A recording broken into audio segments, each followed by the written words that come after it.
Olá, o Salto para o Futuro já está no ar.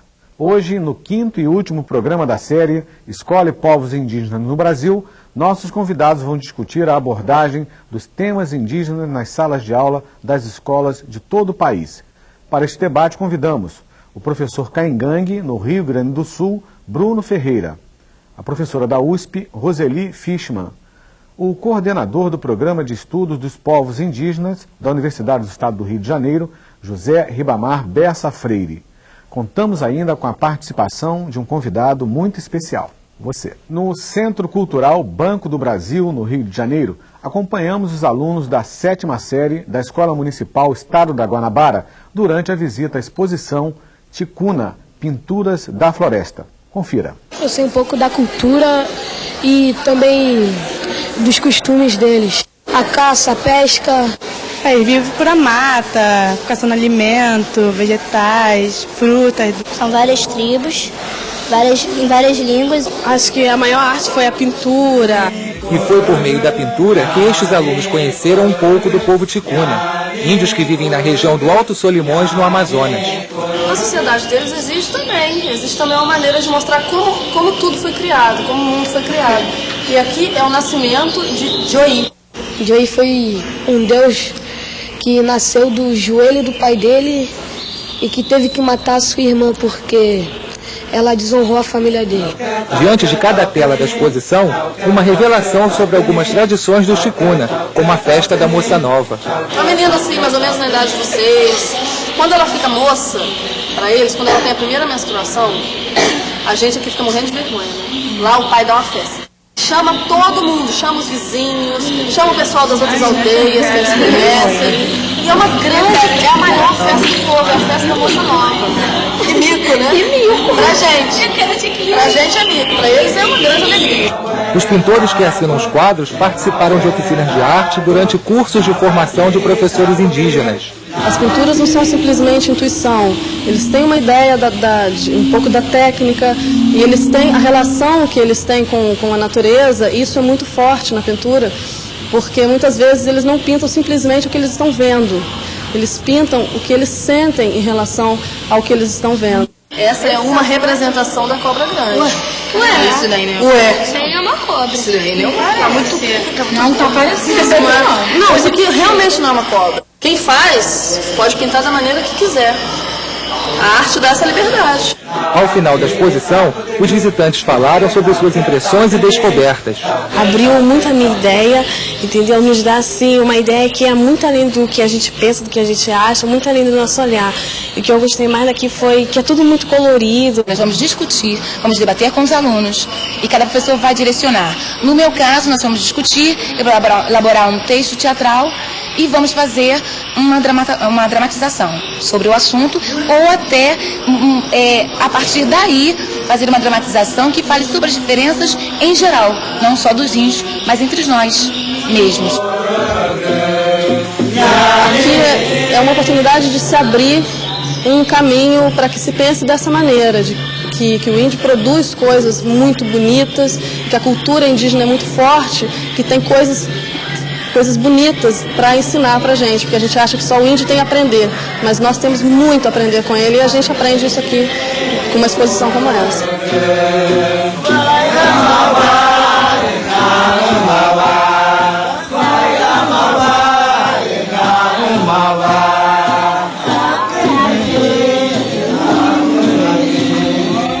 Bruno, Letícia, Bessa, muito obrigado pela presença aqui. Bruno, a aluna Letícia, que fez um depoimento nesse vídeo há pouco, dizia que através dessa exposição Ticuna, Pinturas da Floresta, ela pôde perceber que o Brasil tem muitas tribos, essas tribos com muitas línguas diferentes, mas para muitos brasileiros a presença do índio só existe na região norte do país. Você é um índio da região sul do país. Como é que você sente essa relação de que muitos brasileiros só entendem a presença do índio na região norte do país? É importante que se saiba, né, que o Brasil tem uma diversidade muito grande, né, de povos indígenas e que na região sul como um todo, a sociedade não indígena ela passa a desconhecer essas comunidades indígenas do Rio Grande do Sul, né? Primeiro porque nós temos uma colonização de alemães e italianos e poloneses, né? Então isso tem dificultado um pouco essa nossa imagem enquanto indígenas. Enquanto no Amazonas, na região norte, as pessoas vivem, parece que estão mais na floresta. Então essa ideia, a gente precisa romper com essa ideia, né?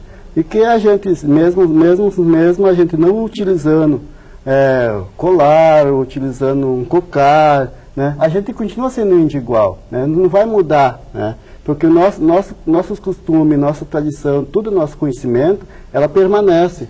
Então é importante que a sociedade como um todo veja essa diferença nos diversos estados que tem no Brasil. Certo.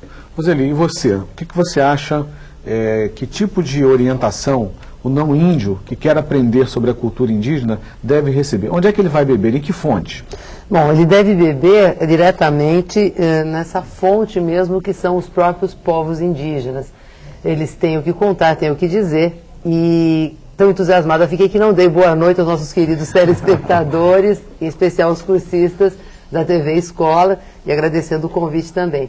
De toda forma, acho que a fala do Bruno ressalta essa questão da presença dos indígenas por todo o território brasileiro.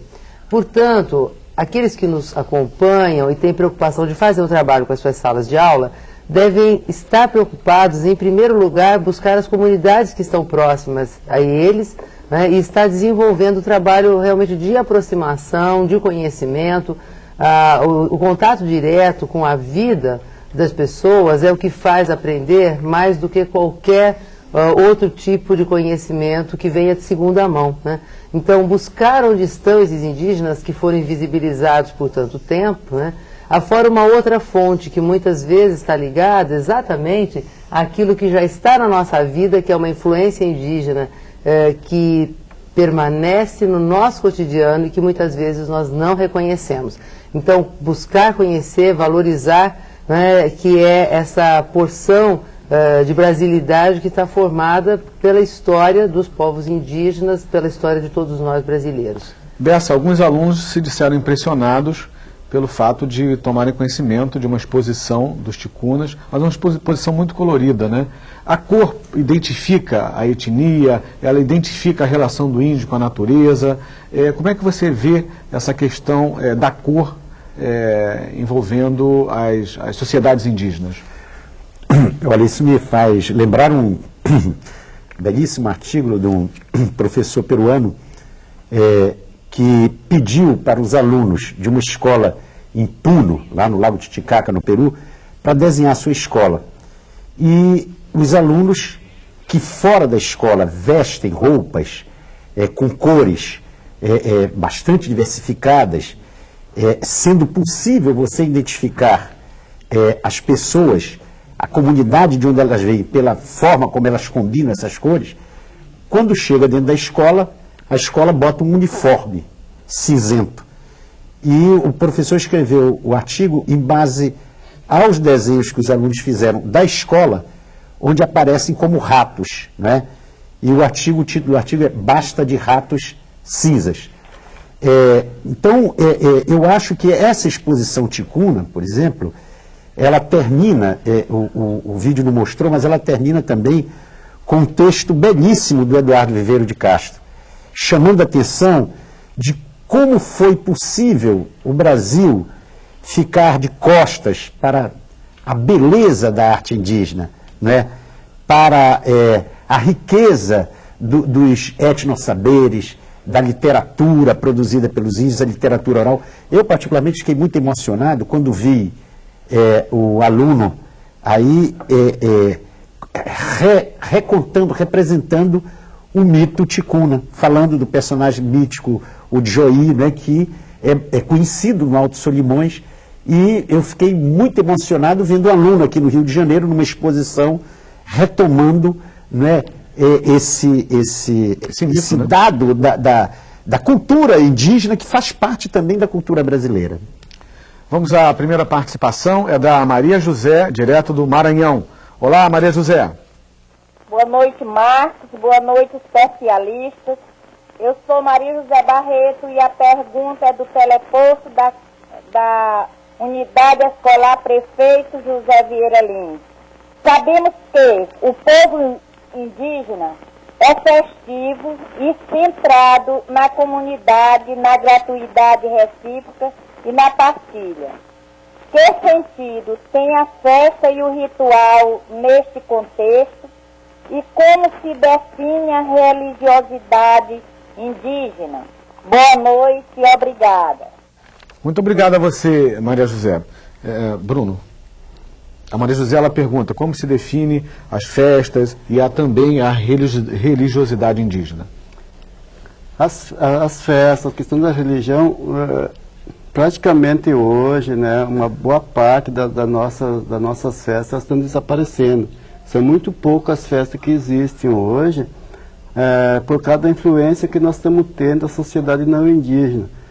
É claro que cada povo tem sua religião, tem suas festas, e aí que eu acho que é importante de nós estar debatendo como que a escola vai contribuir para que garanta a existência dessas poucas festas que existem ainda. Com certeza cada povo tem os seus mitos, né, e que vai dar base para as festas da gente estar acontecendo. Então eu acho assim que a gente precisa fazer uma reflexão sobre a manutenção dessas festas a partir da escola, a partir do envolvimento da sociedade maior da manutenção das nossas culturas. Okay. A pergunta agora é da Célia, de Tocantins. Estou falando do teleposto do Colégio Estadual Bernardo Saião, que está sob a jurisdição do Núcleo Regional de Ensino de Colinas do Tocantins. A pergunta é do grupo de acadêmicos do curso de Pedagogia. De acordo com o boletim, os livros didáticos ainda trazem informações incorretas e preconceituosas dos povos indígenas. Como e onde os professores não indígenas poderiam buscar informações precisas que valoriza e respeita a cultura indígena? Boa noite e obrigada. Muito obrigado a você, Célia. Roseli. Célia, obrigada por sua pergunta, muito importante. Eu acho que há um primeiro ponto a destacar, que é o fato de que, às vezes, os livros têm erros. Ou seja, isso é uma aprendizagem importantíssima, né, que nós precisamos sempre buscar fontes diversificadas. Então, esse é o primeiro ponto. Buscar fontes que sejam fidedignas, que busquem informar e, tendo uma dúvida, buscar uma universidade, um pesquisador que esteja próximo, hoje em dia com a internet ou mesmo pelo correio, né, buscar alguma outra universidade, manda uma mensagem, um núcleo de estudos. Sempre existem pessoas que podem explicitar o que se refere a algum determinado conteúdo em particular. Logicamente existem textos que já vêm com uma análise mais clara, melhor. Então é preciso cuidado na escolha do livro, né, e sempre saber que se corre um risco, porque livros às vezes contêm erros. Mônica, você tem perguntas? Tem uma pergunta da Ciseni Narciso, da TV Escola de Goiás, de Anápolis, Goiás. Se buscamos uma sociedade melhor, então temos que buscar relações melhores no nosso cotidiano. E a mudança da sociedade começa pela nossa casa, pela nossa família, pela nossa escola. Partindo desse princípio, teríamos que, em primeiro lugar, trabalharmos como professores para mudarmos os nossos velhos paradigmas com relação ao índio, ao pobre, ao negro, etc. Para que daí possamos trabalhar o aluno. Será que assim começaríamos a obter resultados significativos? Como é que você responde a essa pergunta dessa? Eu acho que a Ciseni já respondeu a pergunta dela quando ela coloca, quer dizer, essa necessidade de trabalhar o preconceito. Quer dizer, um professor que é preconceituoso, dificilmente ele vai poder trabalhar o preconceito no aluno. Então, ele tem que trabalhar esse preconceito a partir dele mesmo. Quer dizer, eu acho que a sociedade brasileira, ela passou por uma espécie de lavagem cerebral. Quer dizer, a gente recebeu uma herança muito pesada que a gente tem que desconstruir agora. A imagem, a representação que a gente recebe do índio, através da escola, da mídia, da família, da igreja, enfim, dos diferentes aparelhos ideológicos que estão aí, é uma imagem muito pesada, muito carregada e ela tem que ser desconstruída, né? A imagem, por exemplo, de que as culturas indígenas são culturas atrasadas, elas revelam um desconhecimento sobre a produção de ciência indígena, de literatura indígena, enfim, de poesia, de música, né, de arte indígena.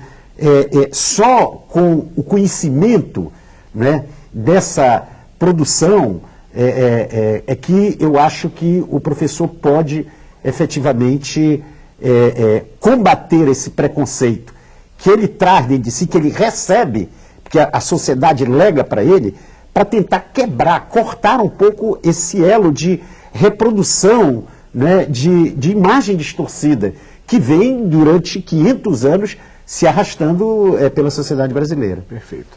A participação agora da Simoni, do Espírito Santo. Aqui é Simoni, telecursista da Escola Araribóia, Pancas, Espírito Santo.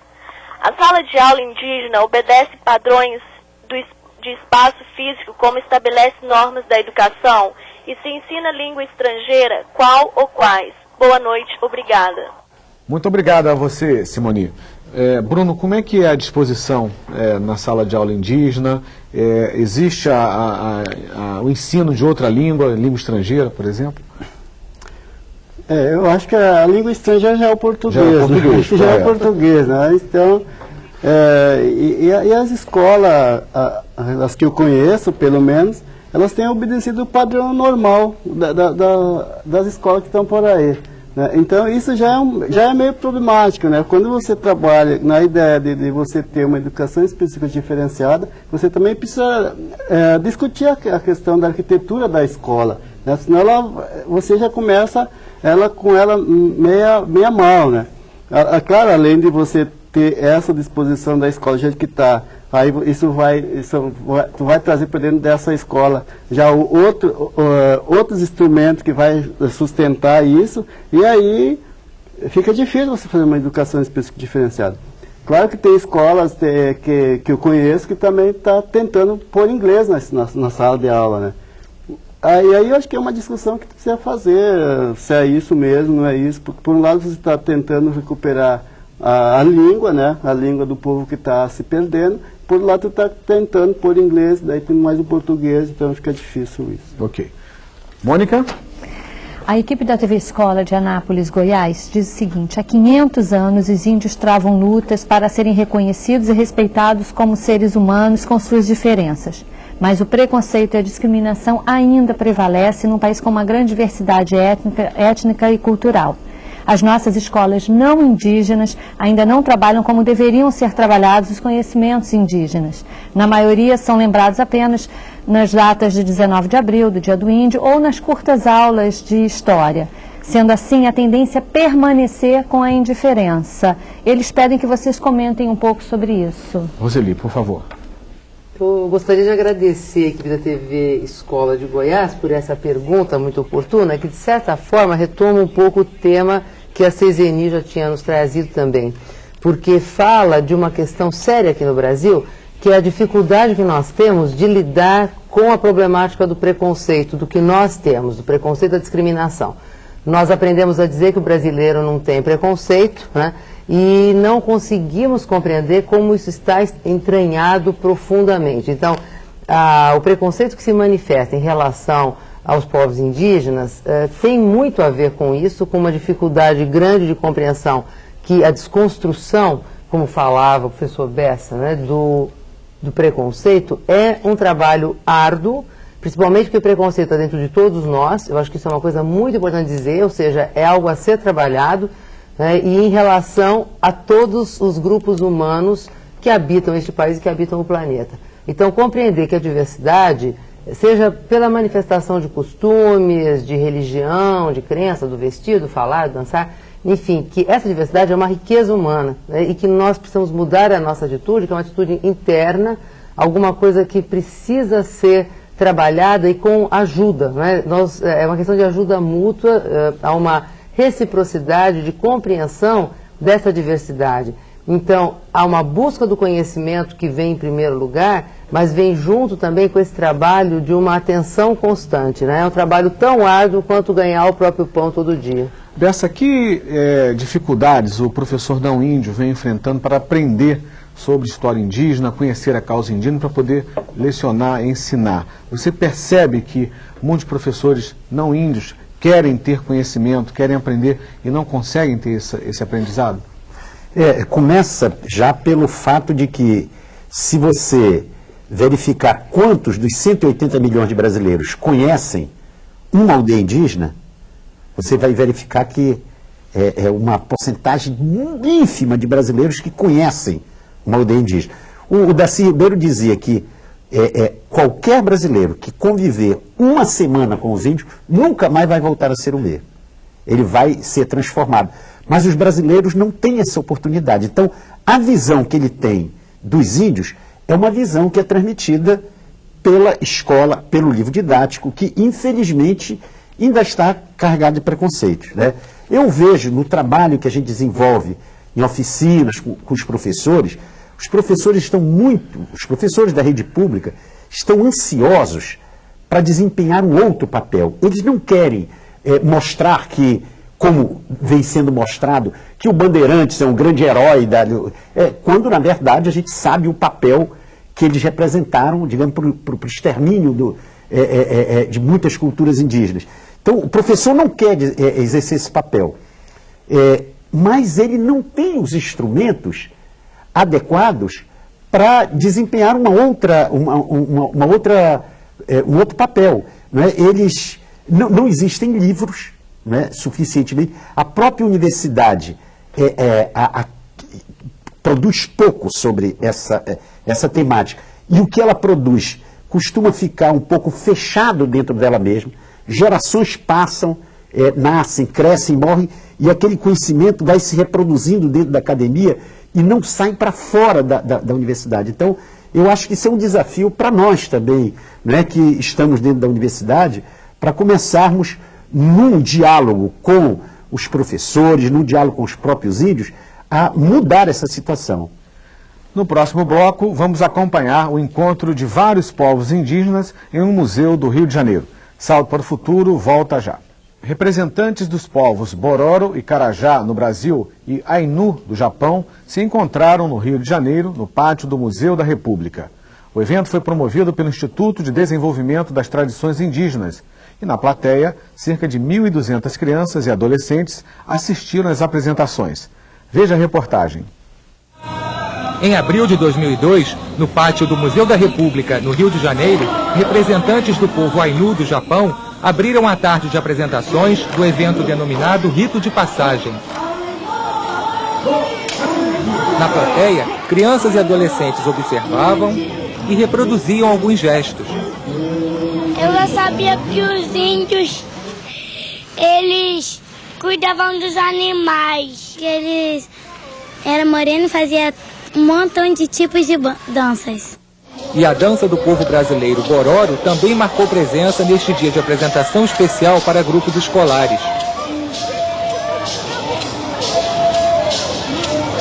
Uma coisa muito importante que eles viram aqui, que as tribos indígenas, elas são diferentes uma das outras.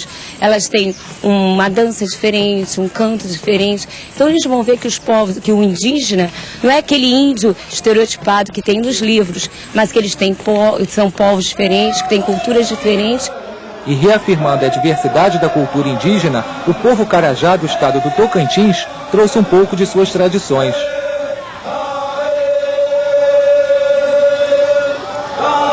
Cada povo tem que expressar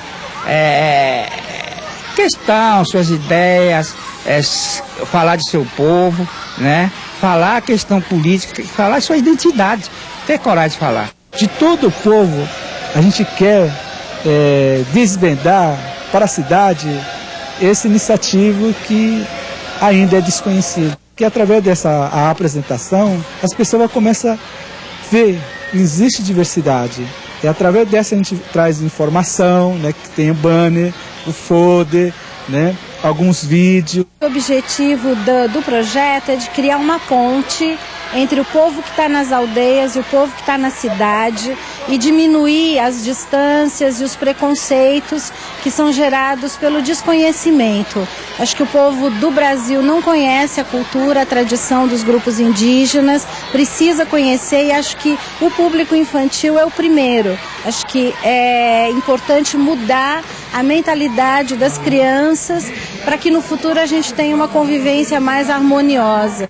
E o objetivo dos organizadores do evento foi cumprido. Aprendi que os índios também têm um monte de dança.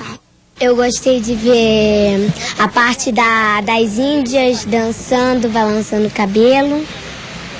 E também achei bonito a dança da espada e também a dança das sombras. Eu achei mais legal a dança da espada, aquele negócio ali. Essas crianças têm o índio no imaginário, né? É uma coisa muito distante.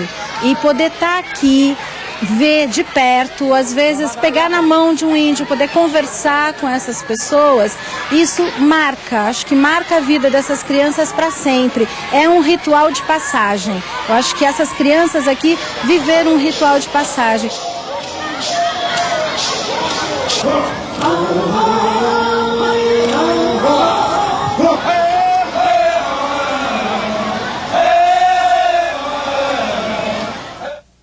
Bessa, a música, a dança são aspectos importantes, né, da cultura indígena. Você já citou outros, né, a ciência, a literatura. Queria que você falasse um pouco sobre o conjunto desses aspectos da ciência indígena e como é que você vê a importância disso para os dias atuais, para o nosso desenvolvimento. Eu acho que tem uma primeira questão que está relacionada à imagem do índio. Quer dizer, em geral, nós vimos, por exemplo, no primeiro vídeo, aliar a questão do índio com a caça, com a pesca, com o mato, e agora se mostrou uma dança tradicional, que é importante, porque faz parte da cultura indígena, mas é igualmente importante dizer que não pode ficar aí, porque senão você folcloriza. É como se você quisesse mostrar quem é o brasileiro para fora do Brasil e mostrasse só o carnaval. O carnaval é um elemento importante da cultura popular, mas o Brasil é muito mais do que isso. Eu lembro que eu tenho um amigo índio, Carajá, o Idjahuri, que morreu há um mês atrás. Eu o conheci em 1992, no Rio, durante a Rio 92. Quando nós nos despedimos, eu pedi o endereço dele. Como é que eu faço para te encontrar? Ele me deu um telefone de um orelhão para deixar um recado, para dar um recado lá na Ilha do Bananal. Eu voltei a encontrar com ele 6 anos depois, em Manaus, e voltei a tomar os dados dele e perguntei, como é que eu faço para te encontrar? Ele disse, anota aí, idjahuri@carajá.com.br. Está internetado. Né? Então, essa ideia também de que está na cabeça de muitos brasileiros, de tentar congelar as culturas indígenas só no tradicional, quer dizer, o índio é aquele da carta de Pero Vaz de Caminha. Aquele é o índio autêntico, verdadeiro.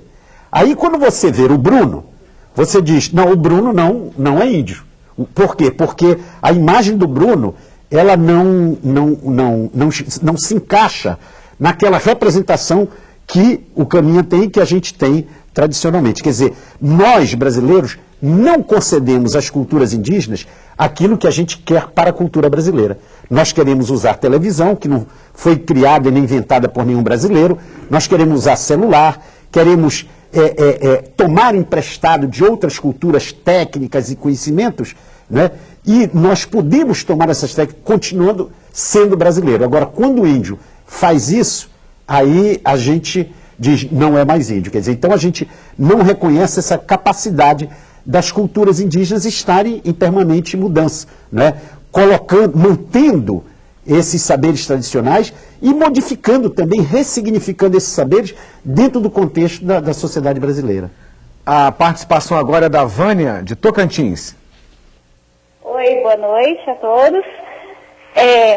O ano passado, o nosso Núcleo Regional de Ensino de Miracema fez o Fórum Regional, né? E participaram os índios da nossa etnia aqui próxima, da cidade de Tocantins e diferentes. Eu trabalho com eles há 4 anos. E, assim, gerou curiosidade nas escolas não índias de como conseguir o material para que eles divulguem nas escolas deles também, né? E eu tenho algum material comigo. Eu quero saber, assim, legalmente, como é que essas nossas escolas daqui da região podem adquirir esse material junto ao MEC. Porque a gente tem muito material que foi lançado pelo MEC e esse material foi adquirido através do curso de formação indígena. A gente tem Carajá, tem Xerente e outras etnias aqui no nosso estado.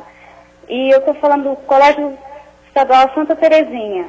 Ok, Vânia, muito obrigado pela participação. Alguém sabe responder a essa colocação dela? Como as escolas da região podem obter material didático produzido pelas escolas índias para serem oferecidas às escolas não índias? Tem vários cursos de formação acontecendo aí pelo Brasil afora, né? Eu acho que nesses cursos está se produzindo material importante. Eu acho que, sabe, seja um meio de se conseguir material para essas escolas. Pode falar. Eu fiz com um aluno de biblioteconomia da Unirio um levantamento dos livros que são usados em escolas indígenas. Hoje no Brasil, incluindo até uma produção artesanal, nós já temos mais de 500 livros que são usados nas escolas indígenas em todo o Brasil. Uma pequena parte desses livros ela é produzida pelo MEC e ela é distribuída para as escolas indígenas. Tem uma certa dificuldade até desse material chegar até as escolas indígenas, quer dizer, e uma dificuldade maior ainda seria chegar nas escolas não indígenas, quer dizer, e eu também não sei até que ponto, depende da natureza do material empregado, porque você tem muitos textos, por exemplo, monolíngues em línguas indígenas. O Instituto Socioambiental acaba de publicar um livro de etnomatemática para a escola tuiuca, mas ele está inteiramente em língua tuiuca. É um livro muito bonito, mas ele não é um livro capaz de ser utilizado numa escola que não seja a escola tuiuca. Ok. Mônica? A Paula do Espírito Santo diz que, tendo em vista que os saberes indígenas extrapolam as questões dos rituais, que outras abordagens podem ser estudadas nas escolas e em que espaços os professores podem encontrar informações para realizar um trabalho com seus alunos mais próximo ao cotidiano dos povos indígenas. Roseli. Bem, aqui nós voltamos um pouco naquela questão mesmo dos livros didáticos, ou seja, há uma problemática colocada para a sociedade brasileira de divulgar esses materiais, não é, que ainda o Bessa acabava de citar também, mas enquanto isso as escolas podem estar fazendo a partir de livros que estão publicados em português, que são, enfim, produzidos por centros, por universitários, a partir de trabalhos de pesquisadores, e sobretudo me parece que é o enfoque também, né? Isso eu gostaria de frisar aqui, até pegando o lado da experiência de pluralidade cultural, né, como é importante lembrar, voltando um pouco ao vídeo, né, aquele menino dizia, né, olha, eu aprendi que a gente tem muita dança também, ou seja, na comparação com os indígenas do Japão, ele passa a falar dos indígenas brasileiros do jeito apropriado. A gente tem, ou seja, nós brasileiros. Então, me parece que a partir de todo o material, há essa questão de atitude de que nós já falamos também, que é essa visão do nós brasileiros, né, e uma percepção também, mesmo disso que se disponha da arte, seja pela pintura ou pela dança, da visão do papel da tradição, convivendo com o que é contemporâneo, né? Porque a tradição, e isto não é apenas dos povos indígenas, né? Todos os grupos humanos têm, então a tradição ajuda a fundamentar a própria raiz, a própria identidade. Então, compreender isso, quantas tradições estão convivendo na sala de aula, naqueles alunos com quem nós trabalhamos, né? De onde eles vêm, o que fazem. Então, sempre trabalhar o conteúdo da questão indígena junto com a realidade das crianças ali na sala de aula e não como algo isolado, mas como parte de um Brasil só. Mônica, eu volto com você. A Cisene Narciso, da TV Escola de Anápolis, Goiás, diz que o desafio de construirmos uma sociedade mais harmoniosa, que respeite e valorize a diferença, tendo ela base em nossa prática cultural, étnica, religiosa, política, é um desafio que também está colocado para as nossas escolas. É um desafio bastante difícil, pois é um processo que vivenciamos há muito tempo. Ela quer saber por onde começar e como começar. Bruno, o que você diria para a Ciseni? Eu acho que é o que todo mundo está procurando, como começar essa mudança, porque é tão complicado quando a gente vai pensar que você vai superar a questão da discriminação, que isso não vai existir mais. Isso te tira do chão, né? Então eu acho que estamos procurando a receita também, né? Eu gostaria de fazer um comentário, né, no sentido de que nós já estamos começando, assim, as coisas estão em andamento. Nada é muito simples. Isto já é importante de se saber. E, sobretudo, o que me parece a maior riqueza e a beleza do estudo da diversidade e da pluralidade é a certeza de cada um de nós, quando chegar a sua hora de partir desta vida, vai deixar ainda muita coisa por aprender. Então, o desafio de conhecer, né, os grupos humanos, conhecer como é a vida que tanta gente vive por aí, é um desafio tão maravilhoso que é uma motivação para o estudo, né? Então é uma motivação muito importante e que entrelaça conhecimentos das mais diversas áreas. Já estamos trabalhando, fiquem tranquilos. Bessa, no início do programa, o Bruno procurou caracterizar que os índios estão dispostos pelos vários estados, né, do país. No Rio de Janeiro, especificamente, muitas pessoas não sabem, mas habitam também índios. E você tem um livro, né, contando um pouco a vida, a história, né, desses índios do Rio de Janeiro, né? Que livro é esse?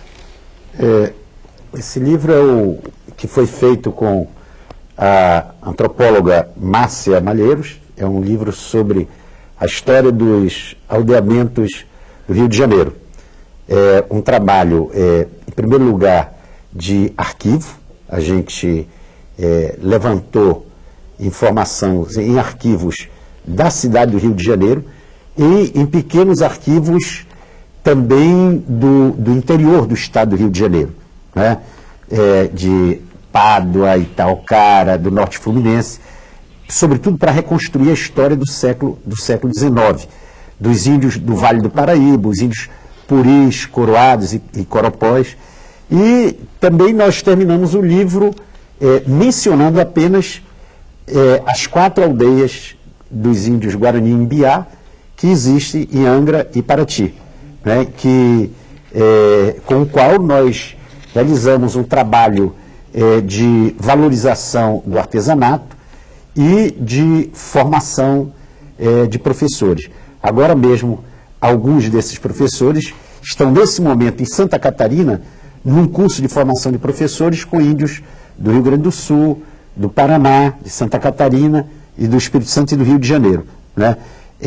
Então nós estamos acompanhando esse trabalho, né, muito de perto, porque a população do Rio de Janeiro ela não tem uma consciência da presença desses índios, né? O Rio de Janeiro ficou fora do mapa durante o século XIX, durante o século XX, né? O Rio de Janeiro, Piauí e Rio Grande do Norte, são os 3 estados do Brasil onde não existem índios. Graças aos guaranis que vieram de Santa Catarina, do Paraná, e se localizaram na Serra da Bocaina, né? Voltou a ter índio outra vez no Rio de Janeiro, e nós voltamos a ouvir outra vez, falada no Rio de Janeiro, uma língua indígena que é a língua guarani. Perfeito. Vamos acompanhar agora a pergunta da Aline, de Tocantins. Olá, Aline. Oi, boa noite para todos. Eu falo do teleposto Lindalva Silva Santos, Miracema, Tocantins. Gostaria de saber se existe uma escola preparatória para professores não índios, para atuarem na área indígena. Boa noite, muito obrigada. Muito obrigado a você, Aline. Bruno, você tem conhecimento da existência dessa escola? Eu não conheço nenhuma escola que prepare não índio para trabalhar com comunidades indígenas. Mesmo porque a gente está num processo de estar retomando a escola como um espaço dos índios e a gente está num processo de formação de professores indígenas, né? Então eu acho muito difícil, a não ser as universidades, mas mesmo as universidades não têm nada a acrescentar para a formação desses professores para trabalhar com comunidade indígena. Eu acho que eu não conheço. Ok. Mônica? A Letícia do Rio de Janeiro pergunta, para que a temática indígena seja abordada na escola de forma significativa, é preciso que os currículos dos cursos de formação de professores passem a incorporar a temática indígena. Há algum tipo de movimento nas universidades nessa direção? Esse tema vem sendo lembrado, né, da mesma forma que falamos agora há pouco de um livro. Tem esse aqui, um livro antigo, eu gostaria de citar até como uma homenagem, não é, à professora Araci Lopes da Silva, que foi, não é, uma grande lutadora já falecida. É um livro que já tem quase 10 anos, né? Então, para dizer da dificuldade, né, voltando um pouquinho no nosso tema, já começamos há algum tempo, né, unindo a experiência de antropólogos, indígenas, educadores, povo dos meios de comunicação, enfim, vocês professores da sala de aula, mas ainda estamos buscando encontrar caminhos. Talvez o Bessa tenha aqui mais informações para passar também. Perfeito, Bessa. Aqui na Universidade do Estado do Rio de Janeiro, na Faculdade de Educação, a partir de 1998, se começou a dar para o curso de professor, de formação de professores, uma disciplina que chamava etnoeducação, educação indígena. Isso até como resultado de uma reivindicação dos índios Guarani, que começaram a pressionar, quer dizer, a própria universidade. A partir do semestre anterior, a Faculdade de Educação da Universidade do Estado do Rio de Janeiro, da UERJ, integrou no seu currículo uma linha de ação educativa que se chama PPP, Pesquisas e Práticas Pedagógicas, né, que trabalha com um grupo de 30 alunos durante 3 anos, com os mesmos alunos, uma determinada temática. Então, tem professores que trabalham com educação infantil, outros que trabalham com educação de jovens e adultos, e foi aberto no semestre passado, então, a educação indígena. Eu estou trabalhando com 30 alunos e vou acompanhar esses 30 alunos durante 3 anos só discutindo a questão da educação indígena. Inclusive porque nós achamos que se existe algo novo hoje na educação brasileira, a gente pode apostar que esse algo novo está sendo gerado em algumas escolas indígenas que começam a colocar questões muito importantes de reflexão para o Sistema Nacional de Educação.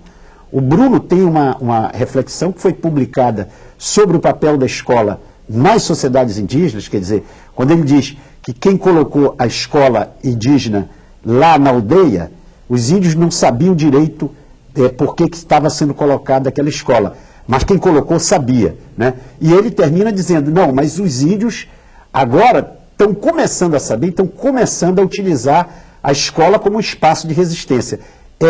Esse espaço de resistência que está sendo usado pelos índios que eu acho que tem muito a dizer para o Sistema Nacional de Educação. Mônica? A Ana Cristina Cauinan dos Santos nos enviou um e-mail dizendo que achou válido nós termos mostrado durante toda a semana a importância dos povos indígenas terem uma escola diferenciada, a fim de que a cultura deles seja fortalecida e valorizada. Ela diz ainda no e-mail que espera que a aldeia dela possa ter logo essa escola diferenciada. Nós também esperamos, Ana Cristina, e vamos torcer para isso, não é não, Marcos? É verdade. Bruno, o que você aconselharia a Ana, né, para ter logo essa escola diferenciada na aldeia dela? Eu acho que a Ana Cristina vai ter que começar a discutir com o povo dela, né? Vai ter que sentar e ver como é que vai fazer essa escola acontecer, porque a gente está aí praticamente há 10 anos discutindo a escola específica diferenciada nas comunidades indígenas, que até hoje, no meu entender, ainda não aconteceu.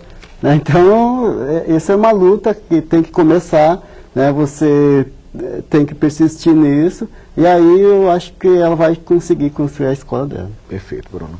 Hora de fazer uma pausa e depois do intervalo, nossos convidados fazem as suas considerações finais sobre o encontro de hoje. Você está acompanhando o 5º programa da série Escola e Povos Indígenas no Brasil. E a partir de agora, nossos convidados destacam os principais pontos do debate de hoje.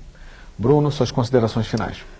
Então, eu gostaria, assim, já que a gente está tratando a questão da temática indígena nas escolas de não indígenas, gostaria de deixar que as escolas, né, elas procurem, né, de alguma forma ou de outra, ter na sua biblioteca um material adequado para a leitura dessas crianças, né, desses alunos, que vai possibilitar eles a de ter um entendimento melhor, além da cultura, porque geralmente os livros didáticos só trazem sobre a cultura, mas não trazem os outros conhecimentos que a gente tem, né? E que se crie também nas escolas, né, meios de estar visitando as comunidades indígenas. Tem comunidades próximas que dá para ir, e aí a partir daí adquirir um conhecimento, e que a Célia pergunta isso, como você vai fazer isso, né? Vai lá próximo, vai conhecer, né? Isso vai ajudar muito a tirar essa imagem do índio, que o índio que aparece só no dia do índio, 19, aquele cheio de pena, né? Que para você tem que ter alguma coisa desse tipo no seu corpo, né? E o mais importante que eu acho é você, dentro das universidades, ter alguma disciplina específica que vai trabalhar a questão indígena, regionalizada. No Rio Grande do Sul, as universidades do Rio Grande do Sul, elas precisam criar nos seus currículos, conteúdos que vai possibilitar levar os caingangues, levar os guarani, levar os choclé, né? A conhecer isso, né? Senão, forma o professor vai para a escola, ele continua fazendo esse mesmo processo, né, de estar criando a imagem do índio como um todo, né? Fala em caingangue e está pensando que está falando mesmo que fosse falar do Yanomami, mas são diferentes. E a universidade tem que promover isso. Ok, Bruno, muito obrigado. Roseli, suas considerações finais. Bem, eu queria agradecer essa possibilidade de ter estado aqui e lembrar que, primeiro, são muitos pontos para serem trabalhados, nós já estamos trabalhando, assim como o Bruno recomendava a Ana Cristina, que começasse a trabalhar lá na sua aldeia para poder ter escola diferenciada, eu diria a todos os professores que nos assistem, comecem a trabalhar e reivindicar diretamente aí nas suas secretarias de educação tudo aquilo que vocês estão precisando para poder levar avante esse trabalho sério, né, de desconstruir um preconceito, estereótipo, e sabendo que isto é alguma coisa que vai repercutir para todos nós, é algo que nós devemos a nós mesmos, como brasileiros, como seres humanos, né, numa luta pela dignidade. Agora, precisamos de recursos, sim, de materiais. Os antropólogos têm trabalhado, têm feito muita coisa, os indígenas estão aí com o seu próprio saber para poderem ser consultados, e nós estamos aqui, todos nós, né, para podermos reivindicar algo que seja melhor para todos, trabalhando desde já. Okay. Obrigado. Obrigado você, Roseli. Dessa? Olha, no Brasil, em 1500 eram faladas mais de 1.200 línguas. Durante 500 anos, quer dizer, centenas de línguas desapareceram, os seus falantes foram exterminados, né, sob o pretexto de que essa diferença não era bom para o Brasil. A Constituição de 1988, ela foi num sentido diferente. Ela coloca que é importante, não apenas para os índios, né, mas para o próprio Brasil, para os nossos filhos, para os nossos netos, é importante manter essa diferença cultural, né, porque isso enriquece o país, isso traz mais soluções para resolver o problema do país. O índio, então, não é só uma figura ligada ao passado do Brasil. Ele está cravado aqui no presente, e se esse país, no futuro, não tiver índios, pobre do Brasil. Eu acho que nós vamos ser muito mais pobres. Defender essa existência dessa sociodiversidade significa também se solidarizar com a luta dos índios pela terra. Índio sem terra não existe, né? Nós estamos vendo hoje no Brasil uma luta muito grande de vários povos. A mais crítica, mais aguda, é a dos índios de Roraima, que estão lutando pela demarcação da Raposa Serra do Sol em áreas contínuas, né? Que é uma condição sine qua non para que eles possam continuar reproduzindo sua cultura, sua literatura, sua música, sua dança, sua pintura, enfim, podendo se reproduzir como identidade. Eu quero agradecer as presenças do Bruno Ferreira, professor caingangue no Rio Grande do Sul, da Roseli Fishman, professora da USP, e do José Ribamar Bessa Freire, coordenador do Programa de Estudos dos Povos Indígenas da Universidade do Estado do Rio de Janeiro. Professor, você pode mandar para a nossa produção relatos de experiências bem-sucedidas da sua escola.